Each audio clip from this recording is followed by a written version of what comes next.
सेबरिए नारी तेरी राम गुण गाय के। सेबरिए नारी तोहरी राम गुण गाय के। भगवन के चरण धोए कुटी में बैठाई के। भगवन के चरण धोए कुटी में बैठाई के। सेबरिए नार तोहरी राम गुण गाय के। भगवन के चरण धोए कुटी में बैठाई के। भगवन के चरण धोए कुटी में बैठाई के। रही लवलीन ध्यान सेवा में लगाई के।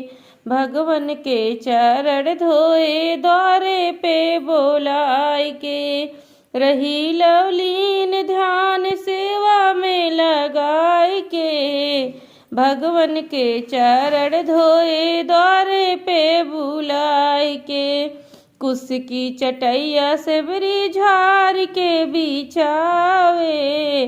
कुश की चटैया सेबरी झार के बिछावे।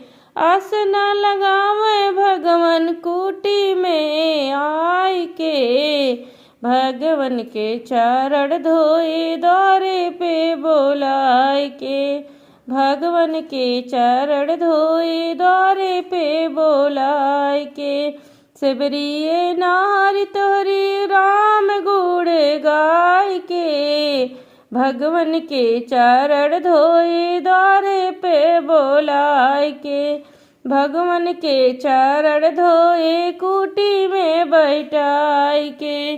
सोने के सुराही गंगा जल पानी।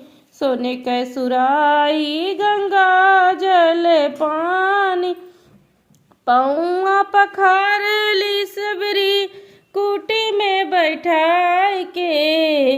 भगवन के चरण धोए द्वारे पे बोलाई के।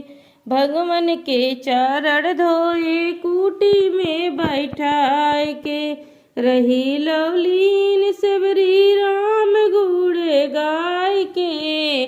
भगवन के चरण धोए कुटी में बैठाई के। भगवन के चरण धोए कुटी में बैठाई के।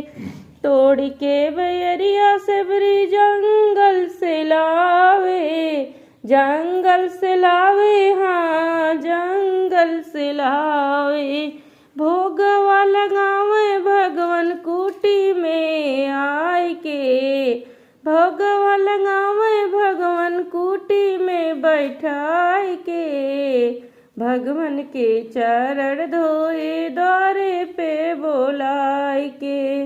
भगवन के चरण धोए द्वारे पे बैठाई के। सेबरिए नारी तोहरी राम गुण गाय के। भगवन के चरण धोए कुटी में बैठाई के। रही लवलीन ध्यान सेवा में लगाई के। भगवन के चरण धोए द्वारे पे बोलाई के। भगवन के चरण धोए कुटी में बैठाई के। भगवन के चरण धोए कुटी में बैठाई